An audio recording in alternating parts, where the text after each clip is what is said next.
students, here our next lecture of class 7 subject science chapter first. Okay, so last lecture में हमने क्या पढ़ा था? लास्ट लेक्चर में हमने कंप्लीट कर लिया था ना, हमने क्लोरोफिल, फोटोसिंथेसिस वगैरह, हमने स्ट्रोमेटा सब पढ़ लिया था। उसके बाद हमने देखा था बाकी के जो न्यूट्रिशन के मोड होते हैं, other modes of nutrition in plants भी हमने पढ़ लिया था। यहाँ पे हमें पैरासाइट और एक बहुत इंटरेस्टिंग चीज़ हमने देखी थी, इंसेक्टिवोरस प्लांट्स, है ना, यानी कि ऐसे प्लांट्स जो ग्रीन हैं, जो फोटोसिंथेसिस करते हैं, उसके बावजूद भी वो क्या करते हैं, इंसेक्ट को खा लेते हैं। मीन्स कितना इंटरेस्टिंग था ना बेटा ये, कि एक प्लांट है, वो क्या कर रहा है, फोटोसिंथेसिस कर रहा है। कभी हम ऐसा सोच सकते हैं कि प्लांट भी किसी जानवर को खा रहा होगा, किसी इंसेक्ट को खा रहा है। हमने तो ऐसा सोचा ही नहीं था कभी, लेकिन हमें पता चला कि यस, कुछ प्लांट यानी कि पिचर प्लांट एक ऐसा प्लांट होता है जो कि क्या करता है, अपनी बॉडी में नाइट्रोजन की कमी को पूरा करने के लिए क्या कर देता है, इंसेक्ट्स को खा जाता है, जबकि वो फोटोसिंथेसिस भी कर रहा होता है। ठीक है, तो खाने के लिए नहीं करता है वो किस चीज़ के लिए करता है, अपनी बॉडी के न्यूट्रिशन को कंप्लीट करने के लिए या न्यूट्रिशन की कमी को फुलफिल करने के लिए वो क्या करता है, इंसेक्ट्स को खा लेता है। ठीक है, तो आज मैंने बोला था कि हम एक आगे पढ़ेंगे। आगे हमने क्या पढ़ना है, सैप्रोट्रॉप्स। सैप्रोट्रॉप्स को हिंदी में बोलते हैं मृतपोषी। मृतपोषी यानी कि ऐसे ऑर्गेनिज्म ना जो कि किसी सड़ी गली, मृत मीन्स मरा हुआ ना, मरी हुए सड़ी गली चीज़ों पे जो डिपेंड रहते हैं अपने खाने के लिए, यानी कि जो सड़ा गला खाते हैं उन्हें सैप्रोट्रॉप्स बोलते हैं। आपको फील हो रहा होगा ना, छी कैसे हैं ये जो सड़ी गली चीज़ों पे खाते हैं। लेकिन बेटा अगर ये सड़ी गली चीज़ें नहीं खाते तो हमारा एनवायरनमेंट कभी क्लीन नहीं रहता। तो इनका हमारे एनवायरनमेंट को क्लीन करने में बहुत ज़्यादा इम्पोर्टेंट रोल है। जैसे आपने कभी देखा होगा ना कि क्या होता है, जैसे फॉर एग्जांपल हमने कोई सब्जी काटी, उसके छिलके फेंक दिए, है ना, वो सड़ जाती है, वो छिलके सड़ जाते हैं, उससे स्मेल आने लगती है, लेकिन थोड़े दिनों बाद आप देखते हो कि वो गायब हो गए। कैसे गायब हुए? यही सैप्रोट्रॉप्स जो होते हैं वो उसे फीड कर लेते हैं, वो उसे खा लेते हैं, एनवायरनमेंट को क्लीन कर देते हैं। और ऐसे ही कुछ माइक्रो ऑर्गेनिज्म भी होते हैं जो कि हमारे एनवायरनमेंट को साफ करते हैं सड़ी गली चीज़ों पर एक्ट करके। जैसे आपने देखा होगा कि जब भी आप स्कूल से आते हो या कभी आप कहीं गए, गांव में गए या कहीं पे भी मार्केट में भी, तो कभी कभी ऐसा होता है ना, किसी एनिमल की डेथ हो जाती है तो उसकी बॉडी वैसे ही पड़ी रह जाती है। तो क्या होता है, उसकी बॉडी से 1-2 दिन बाद बहुत गंदी स्मेल आने लगती है ना, हम लोग उधर जाना ही नहीं चाहते हैं। तो लेकिन हम थोड़े दिनों बाद देखते हैं कि ना ही वहाँ पे स्मेल है, ना ही वहाँ पर उस ऑर्गेनिज्म की या उस एनिमल की बॉडी है। तो ये किस वजह से हुआ? सैप्रोट्रॉप्स की वजह से और कुछ माइक्रो ऑर्गेनिज्म की वजह से, जो कि उसमें एक्ट करते हैं, उसे ख़त्म कर देते हैं, उसे खा लेते हैं, है ना। तो सैप्रोट्रॉप्स थोड़ा सा आइडिया मैंने आपको दिया। चलिए अब बात करते हैं सैप्रोट्रॉप्स क्या हैं। तो बोला, you might have seen packets of mushroom sold in the vegetable market. अच्छा ये बताइए, मशरूम किस किस ने खाया है? पता तो है ना सबको मशरूम क्या होता है, वाइट कलर का। आपने देखा होगा जब आप सब्जी लेने अगर कभी आप गए होगे ना अपने पेरेंट्स के साथ, तो आपने देखा होगा कि पैकेट में वाइट कलर का बहुत ब्यूटीफुल सा लगता है मशरूम होता है। और आप लोग घर भी लेके आए होगे, कभी आपने खाया भी होगा, है ना। तो you may have also seen floppy umbrella like patches growing on routing would during in rainy season. और बरसात के सीजन में ना, जब आप छोटे होगे तो आपने देखा होगा, या अभी भी आप देखते तो अभी भी होंगे, लेकिन आपने बचपन में उनके साथ खेला भी होगा ना। छोटे छोटे अम्ब्रेला जैसे इतने प्यारे प्यारे से लगते हैं, इस तरीके से वुड्स में, रूट में कुछ इस तरीके से अम्ब्रेला लाइक स्ट्रक्चर आपने देखा होगा, जो कि लकड़ी में रेनी सीजन के टाइम पे क्या हो जाते हैं, ग्रो करते हैं। ठीक है, let us find out what type of nutrients they need to survive and from where they get them. तो चलो देखते हैं, फिगर 1.7 देखिए पहले। ये तो यहाँ पे ना थोड़ा सा डार्क कलर दिख रहा है, कुछ ऐसे ही पैकेट होते हैं, उसमें वाइट कलर के मशरूम नॉर्मली देखने को हमें मिलते हैं। तो packet of mushroom, mushroom growing on, ये जो मशरूम, ये तो पैकेट ऑफ मशरूम है, मशरूम का पैकेट है, और ये एक सड़े हुई चीज़ पे कहीं पे ग्रो किया हुआ मशरूम है। ठीक है, जो ये दिखाया दिया है। तो यहाँ पे बोला गया आपसे, you may also have seen fluffy umbrella like patches growing on rotting wood during the rainy season, यानी कि सड़ी हुई लकड़ी पे आपने देखा, रोटिंग मीन सड़ा हुआ। ठीक है, rotting wood during the rainy season, यानी कि सड़ी हुई लकड़ी पे या जो लकड़ी खराब हो गई है उसमें रेनी सीजन के टाइम पे आपने देखा होगा एक अम्ब्रेला जैसा, अम्ब्रेला मीन्स छाता, तो छाता जैसा आपने कुछ देखा होगा रेनी सीजन में। तो देखते हैं कि ये कैसे ये न्यूट्रिशन लेते हैं और कैसे सर्वाइव करते हैं, अपने सर्वाइवल के लिए, अपना जिंदा रहने के लिए कैसे न्यूट्रिएंट्स लेते हैं और कहाँ से इनको ये न्यूट्रिशन मिलता है। ठीक है, अब देखो बूजो कुछ कह रहा है, बूजो बहुत क्यूरियस है, तो बोल रहा है Boojho wants to know how these organism acquire nutrients. Boojho जानना चाहता है कि ये ऑर्गेनिज्म कैसे न्यूट्रिएंट्स लेते हैं। ठीक है, ये तो हमने पढ़ना है अभी। तो they do not have mouth like animal do, उनके पास ना तो मुंह है। They are not like green plants, ना ही वो ग्रीन प्लांट्स की तरह हैं। एज दे लैक क्लोरोफिल, क्योंकि क्लोरोफिल तो है ही नहीं तो ग्रीन कैसे होंगे, है ना। And can not make food by photosynthesis, और अगर क्लोरोफिल नहीं है तो वो सनलाइट को ट्रैप नहीं कर पाएंगे, सनलाइट को ट्रैप नहीं करेंगे तो फोटोसिंथेसिस कैसे होगा, है ना। तो बूजो जानना चाहता है, तो बूजो के सारे क्वेश्चंस का आंसर हमें मिलने वाला है। इससे पहले है एक्टिविटी 1.2। ठीक है, देखते हैं हम इसे कर पाते हैं या नहीं कर पाते हैं। तो take a piece of bread and moisture it with water. आपने क्या करना है, ब्रेड का एक पीस, ब्रेड नहीं है तो कोई बात नहीं, आप रोटी भी ले सकते हो। ठीक है, ब्रेड का एक पीस लीजिए बोल रहा है, उसे मॉइस्चर करना है। मॉइस्चर मीन्स थोड़ा सा गीला, नमी उसको देनी है, थोड़ा सा हल्का सा पानी उसमें छिड़क दीजिए। Leave it on a moist warm place for 2 to 3 days, तो एक नमी वाली गर्मी वाली जगह पे आप उसे रख दीजिए 2 से 3 दिन के लिए। ठीक है, और until fluffy patches appear on them, या 2-3 दिन तक रखिए, या तब तक रखिए जब तक कि उसमें कुछ फ्लफी पैचेस आपको दिखाई नहीं देते। फिगर 1.8 की तरफ बढ़िए।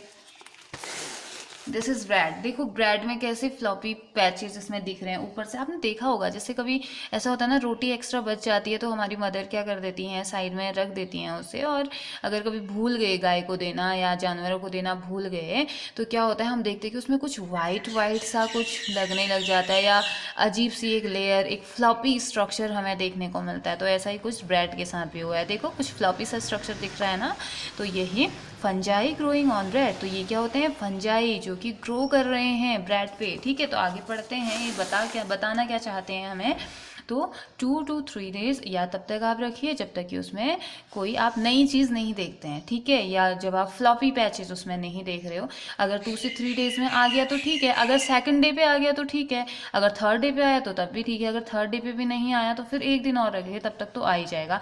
वैसे 2 से 3 days के अंदर फ्लफी पैचेस आपको देखने को मिल जाएंगे। ठीक है, these patches may be white, ये पैचेस वाइट कलर के हो सकते हैं, ग्रीन कलर के हो सकते हैं, ब्राउन कलर के हो सकते हैं, और किसी भी और कलर के हो सकते हैं। Observe the patches under a microscope और अ मैग्नीफाइंग ग्लास। तो अब देखिए बेटा, ये ना आपने करना है घर पे। ठीक है, ये एक्टिविटी आप करोगे घर पे, क्योंकि ब्रेड तो सबके पास होता है, ब्रेड नहीं है तो कोई बात नहीं बेटा, एक छोटी सी अपनी मदर से कही कि छोटी सी रोटी वो आपके लिए बना दे एक एक्सपेरिमेंट करने के लिए, और उसको फिर क्या कर दोगे, थोड़ा सा मॉइस्चर यानी कि उसमें पानी छिड़क के आप क्या कर देंगे, साइड पे रख देंगे, कहीं मॉइस्चर वाली जगह पे रख दीजिए, और 1-2 दिन बाद उसे देखिए। ठीक है, तो अगर ब्रेड है तो तब भी ठीक है। तो उसके बाद आप पैचेस ऑब्जर्व करेंगे। आपने उसके बाद क्या करना है, जब आपका ये एक्सपेरिमेंट हो जाएगा ना, आपने उसकी पिक्चर क्लिक करनी है और कमेंट में मुझे भेजना है। और मैं देख रही हूँ कि सारे बच्चे इन्वॉल्व नहीं हो रहे हैं, इसका मतलब कि आप सब लोग पढ़ ही नहीं रहे हो, है ना। आप सभी लोगों को सारे वीडियोस देखने हैं, और मैं हर वीडियो में शायद मैं अप्रॉक्स सभी में आपसे क्वेश्चन पूछ रही हूँ, और कुछ ही बच्चे हैं जो कि एक्टिव हैं, वेरी गुड फॉर देम। कुछ बच्चे बहुत ज़्यादा एक्टिव हैं, सभी रिप्लाई नहीं कर रहे हैं, लेकिन कुछ बच्चे जो रेगुलर पढ़ रहे हैं, जो लगातार पढ़ रहे हैं, वो आंसर कर रहे हैं। तो क्लैपिंग उनके लिए होगी, जब हम स्कूल में जाएंगे तो उनके लिए क्लैपिंग की जाएगी, पूरी क्लास उनके लिए क्लैपिंग करेगी। मैंने उनका नेम डायरी में नोट कर लिया है। तो अगर आप चाहते हो कि आपके लिए भी क्लैपिंग हो तो आपको भी काम करना पड़ेगा। ठीक है, होमवर्क आपको भी करना पड़ेगा। सो चलिए अब एक्टिविटी की तरफ आते हैं। तो आपने क्या करना है, अब देखिए, येस आई अंडरस्टैंड कि आपके पास माइक्रोस्कोप या मैग्नीफाइंग ग्लास नहीं भी हो सकता, माइक्रोस्कोप तो नहीं होगा, आई नो, मैग्नीफाइंग ग्लास शायद आपके पास ना हो, वैसे किसी किसी के पास होता है, ज्योमेट्री बॉक्स में प्रेजेंट रहता है ना, कोई बात नहीं अगर आप उसमें नहीं देख पा रहे हो, लेकिन आप ब्रेड में तो देख पाओगे ना। आप उसका इंटरनल स्ट्रक्चर आप नहीं देख पाओगे अगर आपके पास मैग्नीफाइंग ग्लासेस नहीं होंगी, लेकिन आप देख तो पाओगे वाइट पैचेस और ग्रीन ब्राउन। तो आपको मेरे को ना या पिक्चर क्लिक करके आपको मेरे को कमेंट में भेजना है और बताना है कि कौन से कलर के पैचेस आपके ब्रेड में, आपकी रोटी में आए। ठीक है, तो ये फिर उसके बाद हम स्कूल में भी करेंगे, हम लैब में जाएंगे, ठीक है, लैब में जाएंगे, वहाँ भी हम देखेंगे, हम माइक्रोस्कोप में फिर उसमें देखेंगे कि कैसे दिखाई देता है ये। ओके, सो नाउ नेक्स्ट क्या कह रहे हैं आपसे, write down your observations in your notebook. तो आपको जो दिखाई देगा आपने वो नोटबुक में लिखना है, ठीक है। तो अब माइक्रोस्कोप तो है नहीं, आपको वैसे विदाउट माइक्रोस्कोप आपको जो दिखाई दे रहा है आप उसे नोटबुक में या अपनी रफ कॉपी में, रफ नोटबुक में नोट कीजिए।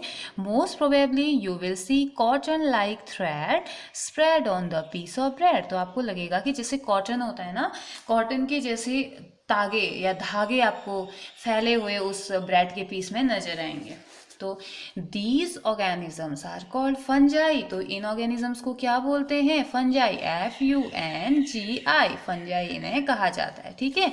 They have a different mode of nutrition, इनका पोषण लेने का तरीका अलग होता है। दे सीक्रेट डाइजेस्टिव जूसेस। तो डाइजेस्टिव जूस यानी कि पचाने में जो हेल्प करता है वो डाइजेस्टिव जूस क्या करते हैं, ये सीक्रेट करते हैं कहाँ, on the dead and decaying, मरी हुई और सड़ी हुई चीज़ों पे, decaying matter and convert it into a solution. और क्या करते हैं, डाइजेस्टिव जूस निकालते हैं अपनी बॉडी से, सीक्रेट करते हैं, और जो सड़ी गली मरे मैटर है या सड़ी गली जो चीज़ें हैं उसमें उसको डाल देते हैं और वो सॉल्यूशन में कन्वर्ट हो जाता है। उसके बाद उसे एब्जॉर्ब कर लेते हैं।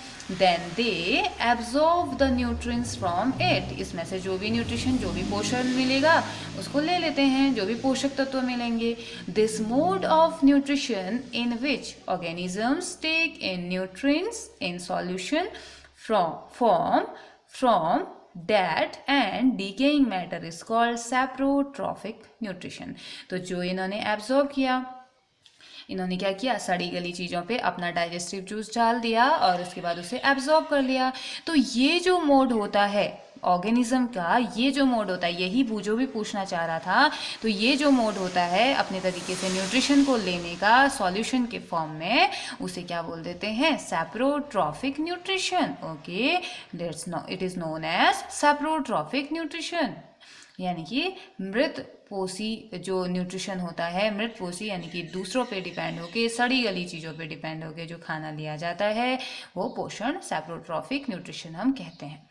Plants which use saprotrophic mode of nutrition are called saprotrophs, यानी कि ऐसे प्लांट जो इस टाइप का न्यूट्रिशन करते हैं या इस टाइप की एक्टिविटीज़ में इन्वॉल्व रहते हैं उसे हम क्या बोल देते हैं, सैप्रोट्रॉफ्स, यानी कि मृत पोषी। ओके, तो fungi also grow on pickles, ठीक है। पिकल मीन्स अचार, अचार में लेदर के जूते वगैरह आपने देखे होंगे ना, वो भी ख़राब हो जाते हैं। अगर आप एक जगह पे रखोगे, उसकी साफ़ सफाई अगर आप नहीं करते हैं तो थोड़ी देर बाद देखोगे कि वो ख़राब हो गए हैं, कहीं से कट गए हैं या बहुत डल से वो हो जाते हैं। एंड क्लोथ्स, कपड़ों पे भी अटैक करते हैं। And other articles that are left in hot and humid weather for long time, और बहुत सारी ऐसी चीज़ें जिनको कि बहुत लंबे टाइम से हमने गर्म या ह्यूमिड वाली जगह पे रखा हुआ है, ठीक है। ऐसे ही पहेली का ना एक जूता था, पहेली is keen to know weather, जो उसका हर आई थिंक यहाँ पे को ना फिल नहीं है,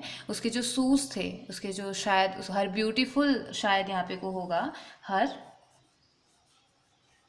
beautiful, yes, hair beautiful. Paheli is keen to know whether her beautiful shoe which she wore on special occasions were spoiled by fungi during the rainy season. She wants to know how fungi appear suddenly during the rainy season. तो पहेली जानना चाहती है, बहुत उत्सुक है जानने के लिए कि उसके बहुत सुंदर से जो जूते थे वो जो कि स्पेशल ओकेजन में ही जिसको पहनती है, तो वो क्या हो गए, फंजाई ने उसे खराब कर दिया। कब, बरसात के सीजन में, रेनी सीजन में। अब वो जानना चाहती है कि फंजाई रेनी सीजन में कैसे अपेयर होते हैं, कैसे वो आ जाते हैं। वो जानना चाहती है कि अचानक से रेनी सीजन में अब ये आगे से जाते हैं हमारे सूज को, हमारे आर्टिकल्स को खराब करने, ठीक है। तो ये जानते हैं। उससे पहले और क्वेश्चन हैं, देखो पहेली और बूझो में कोई बातचीत चल रही है। तो क्या कह रहा है, बूझो कह रहा है, Boojho says once his grandfather told him that his wheat field were spoiled by a fungus. He wants to know if fungi cause diseases also. तो बूजो कह रहा है कि एक बार उसके ग्रैंडफादर यानी कि उसके दादाजी ने उसे बताया या बात कर रहे थे, वो कह रहे थे कि उनकी जो गेहूं की फसल थी, गेहूं के खेत में गेहूं की फसल एक फंगस ने, एक फंजाई ने सब खराब कर दी, सब बर्बाद कर दी। तो वो जानना चाहता है कि क्या फंजाई बीमारी भी करते हैं, बीमार भी करते हैं क्या, डिजीज़ भी कॉज करते हैं, ऐसा वो जानना चाहता है। ठीक है, तो अब क्या बताया जाएगा पहेली। अब आगे और पढ़ते हैं।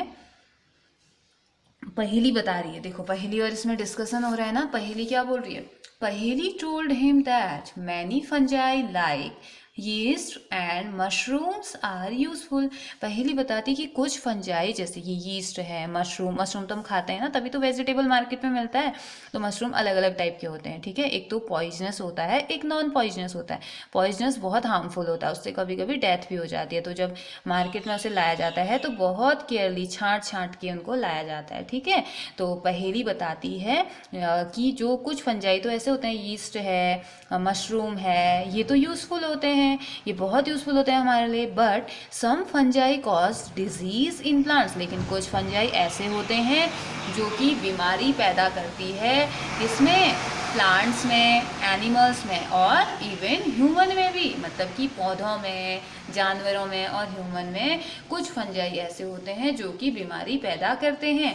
Some fungi are also use in medicine, जबकि कुछ फंजाई ऐसे हैं जिनकी हेल्प से हम दवाइयाँ भी बनाते हैं, मेडिसिन भी बनाते हैं। ठीक है, तो पहेली ने क्या बताया बूजू को, पहेली ने कहा कि कुछ फंजाई ऐसे होते हैं, यीस्ट और मशरूम, ये तो यूज़फुल होते हैं, लेकिन कुछ होते हैं जो डिजीज़ भी कॉज करते हैं और कुछ होते हैं जिनकी हेल्प से हम दवाइयाँ बना सकते हैं। ठीक है, यानी कि सारे टाइप के हैं, और डिजीज़ कॉज करने वाले भी हैं और डिजीज़ से बचाने वाले भी हैं और खाने में यूज़ आने वाले भी हैं। ठीक है, तो अब पहेली का जो ये क्वेश्चन था, during the rainy season they spoil many things, बरसात के सीजन में ये जो फंजाई होते हैं ना, बहुत सारी चीज़ों को ख़राब कर देते हैं। Ask your parents about the means of fungi in your house. तो अब अपने पेरेंट्स से आप पूछेंगे, ठीक है, क्या कुछ ऐसी जगह हैं जहाँ पे फंजाई ने अटैक किया है, तो आप उसको ढूंढो, आप देखना और अपने पेरेंट्स से भी इससे पूछना। ठीक है, the fungal spore are generally present in the air, जो फंगल के स्पोर्स होते हैं ना, ये नॉर्मली एयर में प्रेजेंट होते हैं और कभी कभी तो ऐसा होता है दिखाई भी नहीं देते हैं, माइक्रोस्कोपिक होते हैं, बहुत छोटे होते हैं। When they land on wet and warm things, जब वो किसी गीली जगह में और थोड़ी गर्म जगह पे वो पड़ते हैं ना, गर्म चीज़ों पे जब वो पड़ते हैं तो दे जर्मिनेट एंड ग्रो, वो जर्मिनेट करते हैं और ग्रो करना स्टार्ट कर देते हैं। मीन्स कि जो ये स्पोर्स होते हैं, फंजाई के जो स्पोर्स होते हैं, ये बहुत छोटे होते हैं, हम इन्हें विदाउट माइक्रोस्कोप नहीं देख पाते, तो ये हर समय हमारे आसपास प्रेजेंट रहते हैं एयर में। तो जब भी इनको कोई गीली और गर्म जगह मिलती है तो वहाँ पे चले जाते हैं और ग्रो करना स्टार्ट करते हैं। Now can you figure out how we can protect our things from getting spoiled. तो अब आप समझिए, क्या फिगर आउट कर सकते हैं कि कैसे हम अपनी चीज़ों को ख़राब होने से बचा सकते हैं। येस, आई थिंक येस, आपको गीली चीज़ें बहुत जगह नहीं रखनी है, बहुत गर्म वाली जगह पे इन चीज़ों को नहीं रखना है, संभाल के रखना है, बार बार सफाई करनी है, बहुत लंबे टाइम तक ऐसे छोड़ के चीज़ों को नहीं रखना है ना। तो बहुत सारे तरीके हो सकते हैं हम कैसे बच सकते हैं। तो some organisms live together and share shelter and nutrients. अब देखो, कुछ ऑर्गेनिज्म ऐसे होते हैं ना जो साथ में रहते हैं और शेयर करते हैं अपनी चीज़ों को, जैसे घर अपना शेल्टर जहाँ पे वो रहते हैं उसको शेयर कर देते हैं, जो खाना उन्हें मिलता है वो उसे शेयर कर रहे हैं। तो this is called symbiotic relationship. तो इस रिलेशनशिप को क्या कह दिया जाता है, सिम्बायोटिक रिलेशनशिप, यानी कि एक टाइप का रिलेशनशिप जहाँ पे कुछ ऑर्गेनिज्म एक दूसरे के साथ आपस में रहते हैं और अपनी जगह और अपना पोषक तत्व शेयर करते हैं, बांटते हैं। ठीक है, एग्जाम्पल देखते हैं। ठीक है, for example certain fungi live in the roots of tree. कुछ फंजाई ऐसे होते हैं जो पेड़ों की जड़ में रहते हैं।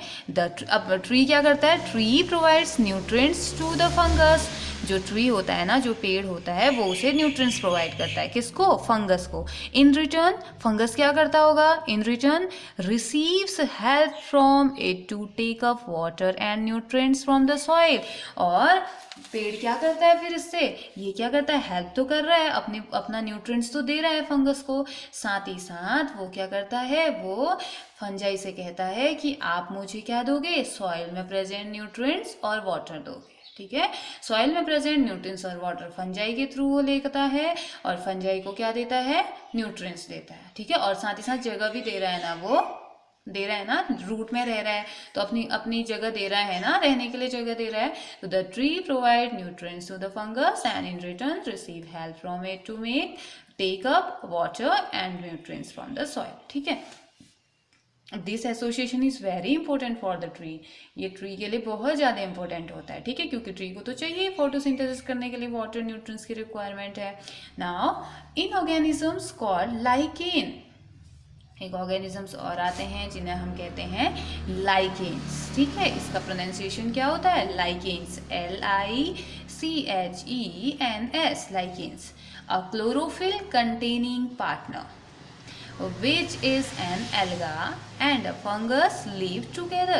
अब देखो, कभी कभी ऐसा होता है ना कि क्लोरोफिल होता है, क्लोरोफिल कंटेनिंग पार्टनर्स भी होते हैं जिनके पास क्लोरोफिल होता है, जैसे कि एक एल्गी हो गया, इसे एल्गा भी कहा जाता है। ठीक है, और एक फंगस है, वो दोनों एक साथ रह रहे हैं। अब इमेजिन कर सकते हो, एक एल्गी और एक फंगस दोनों साथ रह रहे हैं। ठीक है, अब फंगस क्या करता होगा?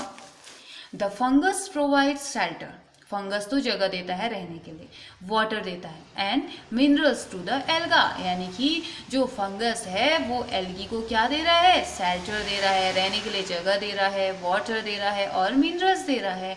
In return the alga provide food which is prepares by photosynthesis. तो एल्गी क्या करते हैं? मैंने आपको बताया था ना, कुछ एल्गी क्या होते हैं? क्लोरोफिल कंटेनिंग होते हैं, और वो क्या करते हैं? फोटोसिंथेसिस करते हैं। क्लोरोफिल है तो ऑब्वियस सी बात है फोटोसिंथेसिस करते होंगे। तो जो उसने तो ये क्या करता है? एल्गी क्या करती है? एल्गा क्या करता है? वो जो उसने फोटोसिंथेसिस से अपना खाना बनाया है वो इस फंगस के साथ शेयर करता है, जबकि फंगस उसे रहने के लिए जगह देता है, वाटर देता है और मिनरल्स देता है। ठीक है, तो इतना आई होप आपको समझ आ रहा है, आपको ये चीज़ें समझ में आ रही हैं। तो ये क्या, अब नेक्स्ट हम क्या पढ़ेंगे? ये आया ना समझ में? फंगस ने क्या किया? जगह दी, वाटर दिया और मिनरल दिया, और एल्गी ने क्या किया? फूड जो उसने बनाया था फोटोसिंथेसिस के थ्रू, वो फंगस को दी। Now our next topic 1.5, how nutrients are replenished in the soil। soil में जो nutrients है वो कैसे replenished होते हैं? कैसे, जैसे ऐसा हो जाना चाहिए था ना, न्यूट्रिएंट्स जितने हैं वो खत्म हो जाने चाहिए थे, तो वो दोबारा कैसे आ जाते हैं? कभी कभी ऐसा होता है फसल अच्छी नहीं हो पाती है। तो ये सारी चीज़ें अब हम पढ़ेंगे। तो have you seen farmers spreading manure और फर्टिलाइजर्स इन द फील्ड? आपने देखा है किसान क्या करते हैं? किसान खाद, मैन्योर मीन्स खाद, फर्टिलाइजर्स मीन्स उर्वरक, खाद मैन्योर जो कि काउ डंग से वगैरह, काउ डंग लीव से मिलके बना हुआ रहता है। फर्टिलाइजर्स क्या होते हैं? केमिकल सब्सटेंस होते हैं। ठीक है, केमिकल से मिलके बने हुए रहते हैं। तो मैन्योर और फर्टिलाइजर अपने फील्ड पे टाइम टू टाइम वो डालते रहते हैं, आपने ध्यान दिया होगा। और Gardner's using them in lawn और इन पॉट्स, तो गार्डनर जिनको गार्डनिंग का शौक होता है या जो जिनके बड़े बड़े गार्डन्स होते हैं वो भी क्या करते हैं? इस मैन्योर और फर्टिलाइजर का यूज़ करते हैं। Do you know why they are added to the soil? क्या आपको पता है कि वो क्यों इसमें सॉइल में इसको ऐड करते होंगे?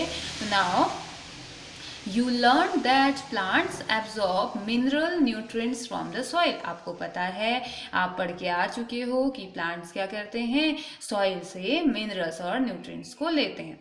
सो their amounts in the soil keep on declining, तो उनका अमाउंट तो वो लगातार लेते रहते हैं। ऐसा थोड़ी है कि एक बार लिया फिर नहीं लेंगे, तो वो लगातार लेते ही रहते हैं। तो उनका अमाउंट सॉइल में क्या होता होगा? कम कम होता ही जाता होगा, है ना, कम कम हो रहा होगा। सो फर्टिलाइजर होता ही जाता है, हो क्या रहा होगा? कम कम होता जाता है। ठीक है, धीरे धीरे कम हो रहा है। Fertilisers and manure contains plant nutrient such as nitrogen, तो फर्टिलाइजर्स और मैन्योर जो होते हैं ना, उनके पास प्लांट न्यूट्रिएंट्स होते हैं, जैसे नाइट्रोजन, पोटेशियम, फॉस्फोरस एक्सेट्रा। और ये बहुत ज़्यादा इंपॉर्टेंट होते हैं किसके लिए?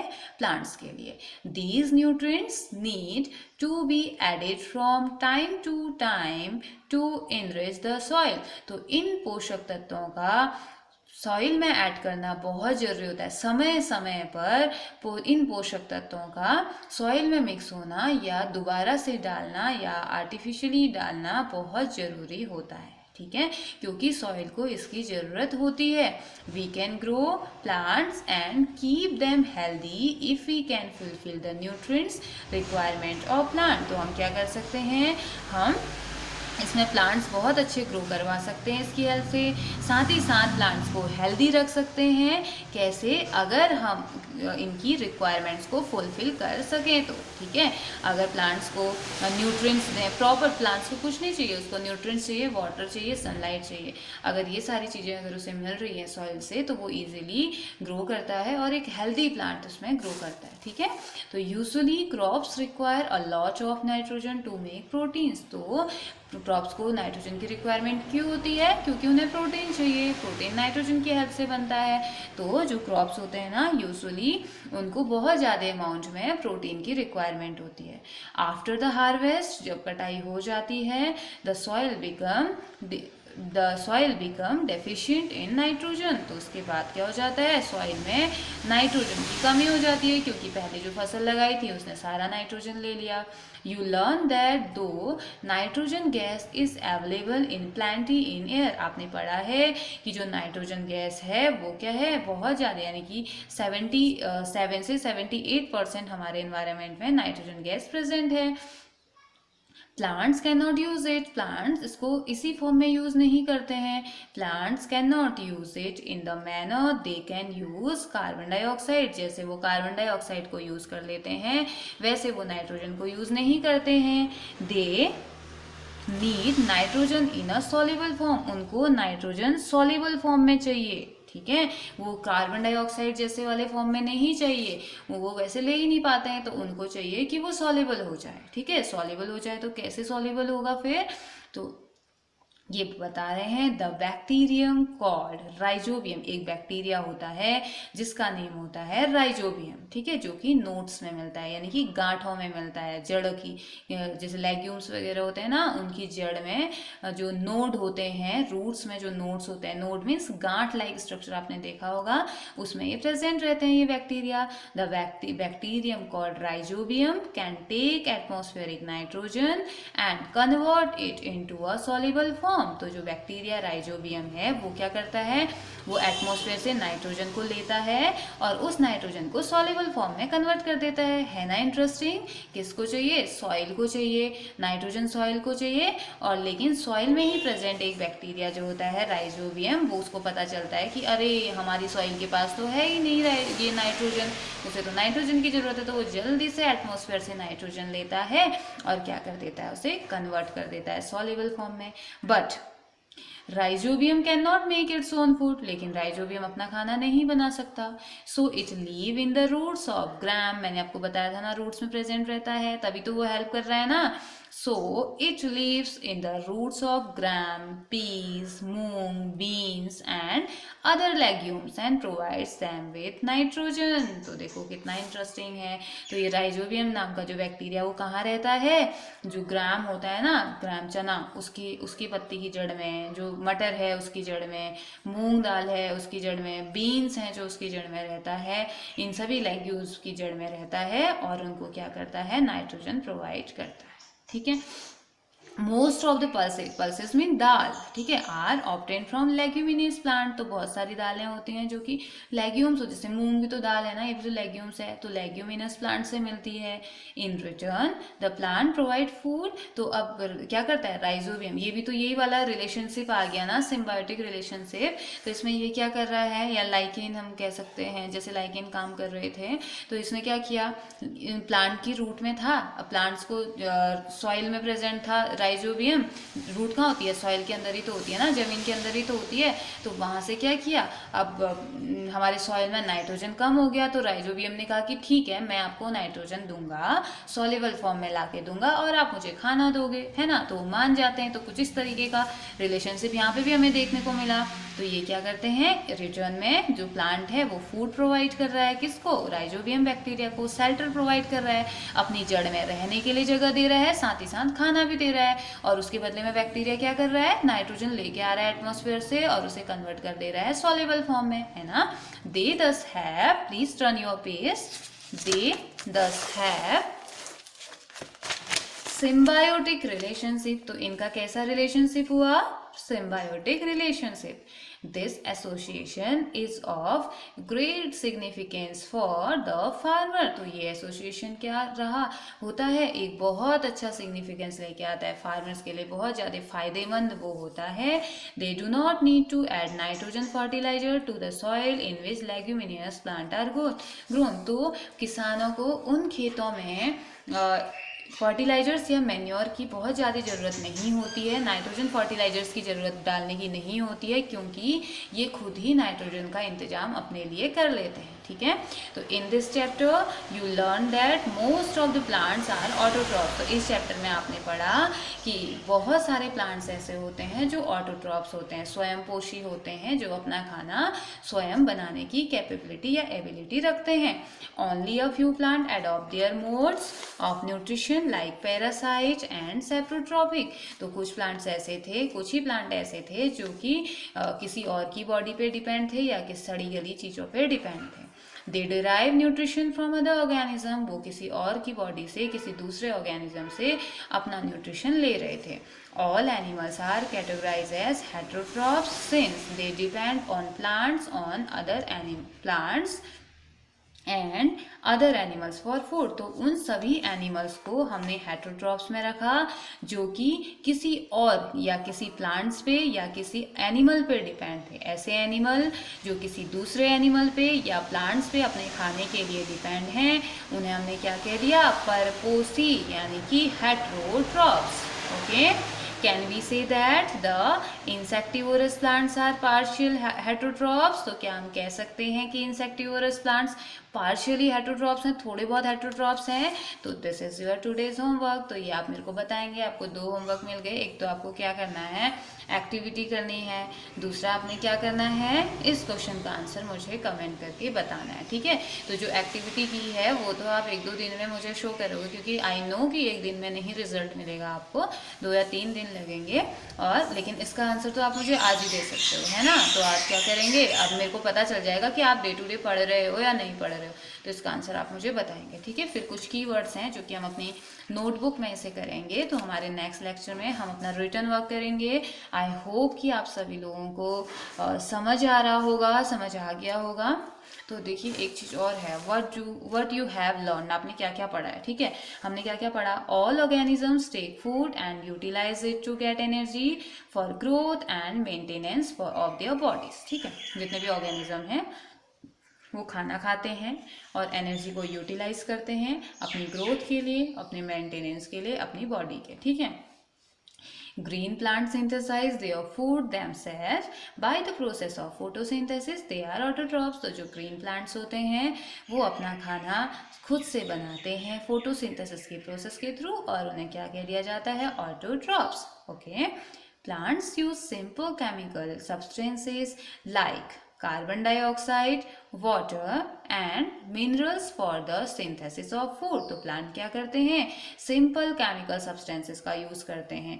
हमारी तरफ बहुत एक्सपेंसिव चीज़ें वो यूज़ नहीं करते, हमारी तरफ पिज़्ज़ा बर्गर वो नहीं खाते हैं। वो क्या करते हैं, वो कार्बन डाइऑक्साइड का यूज़ करते हैं, वाटर यूज़ करते हैं, मिनरल्स का यूज़ करते हैं अपना खाना बनाने के लिए, ठीक है।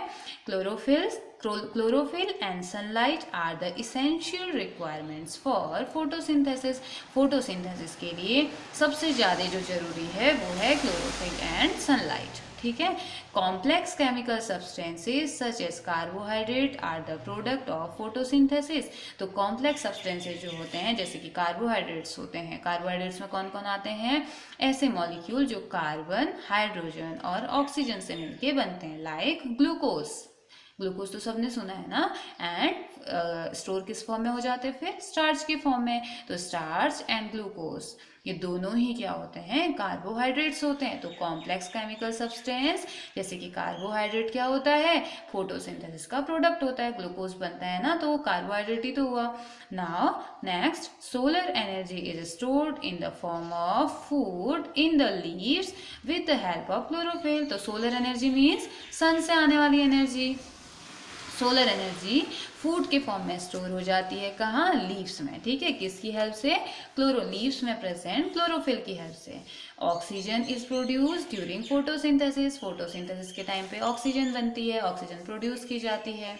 Oxygen release in photosynthesis is utilized by living organisms for their survival। तो ऑक्सीजन क्या होती है, जो फोटोसिंथेसिस के टाइम पे जो इस ऑक्सीजन का क्या यूज़ होता है, जो ऑक्सीजन रिलीज हुई है, जो प्रोड्यूस हुई है, ये फोटोसिंथेसिस के टाइम पे जो ये ऑक्सीजन होती है, ये जितने भी लिविंग ऑर्गेनिज्म हैं अपने सर्वाइवल के लिए इस ऑक्सीजन का यूज़ करते हैं। हम जब सांस लेते हैं, सांस लीजिए, चलिए, हाँ लीना, तो हमने क्या लिया, अंदर ऑक्सीजन लिया। तो ये अगर पौधे फोटोसिंथेसिस नहीं करेंगे, ऑक्सीजन नहीं लेंगे, तो फिर हम कहाँ से सांस लेंगे, है ना। तो हम क्या करते हैं, ऑक्सीजन को अपने सर्वाइवल के लिए यूज़ करते हैं। Fungi derive nutrition from dead decaying matter. तो फंजाई क्या करते हैं, अपना पोषण कहाँ से लेते हैं, मरी हुई और सड़ी हुई चीज़ों से। दे आर सैप्रोट्रॉप्स, इसीलिए उन्हें मृतकोषी कहा गया है। जैसे प्लांट्स लाइक कैस्कटा आर पैरासाइट। तो कैस्कटा क्या होता है, पैरासाइट होता है, जो किसी और की बॉडी पे डिपेंड रहता है अपने खाने के लिए। They take food from the host plant. तो वो जिस प्लांट की बॉडी में रहता है उसे क्या कह देते हैं, होस्ट। तो होस्ट प्लांट की बॉडी से अपना खाना लेता है और उसे हार्म भी पहुंचाता है। A few plants and all animals are dependent on other for their nutrition and are called heterotrophs। तो कुछ प्लांट्स ऐसे होते हैं और कुछ एनिमल ऐसे होते हैं, कुछ प्लांट और सारे एनिमल, ठीक है, सभी जानवर और कुछ प्लांट ऐसे होते हैं जो कि अपने खाने के लिए, अपने पोषण के लिए किसी और पे डिपेंड होते हैं। तो उन्हें हम क्या कह देते हैं, हेटेरोट्रॉप्स। उनको किस कैटेगरी में इंक्लूड किया, हेटेरोट्रॉप्स में, ठीक है। तो इसी के साथ हमारा चैप्टर हो गया है कंप्लीट। हम पहले रिटर्न वर्क करेंगे, उसके बाद हम हमारा नेक्स्ट चैप्टर भी स्टार्ट करने वाले हैं, जो कि और भी ज़्यादा इंटरेस्टिंग है, न्यूट्रिशन इन एनिमल, ठीक है। सेकंड चैप्टर हम स्टार्ट करेंगे, तो उससे पहले आपको क्या करना है, अपना फर्स्ट चैप्टर कंप्लीट करना है, फिर हम रिटर्न वर्क करेंगे हमारा जो भी था, और आपने पूरा चैप्टर रिवाइज करना है, ठीक है। चैप्टर रिवाइज कीजिए, जितने भी क्वेश्चंस आ रहे हैं ट्राई कीजिए कि आपको सारे क्वेश्चंस के आंसर आ रहे हों, ठीक है। तो मैं आपको नेक्स्ट लेक्चर में रिटर्न वर्क कराऊंगी, एंड आई होप आप सभी लोगों को समझ में आ रहा है। अगर आपको कोई प्रॉब्लम है, आपको समझ नहीं आ रहा है, तो आप मुझे पूछ सकते हो, ओके। मैं आपको बताऊंगी फिर जहाँ पे आपको प्रॉब्लम हो रही है। लेकिन आज का जो होमवर्क है वो होमवर्क आपने कंप्लीट करना है। आपने ब्रैड के please activity 1.2, this is your homework, ठीक है। ये है होमवर्क, एंड एक क्वेश्चन और है आपका, this one, can we say that the insectivorous plant, ऐसे प्लांट जो कि इंसेक्ट को खाते हैं, प्लांट्स आर पार्शियल हेटेरोट्रॉप्स। क्या उन्हें हम हेटेरोट्रॉप्स बोलेंगे, पार्शियल हेटेरोट्रॉप्स बोलेंगे, है ना। येस और नो में इसका आंसर आपने देना है, और ये इसकी आपने मुझे पिक्चर क्लिक करके कमेंट सेक्शन में सेंड करनी है, okay. It's enough for today, have a nice day.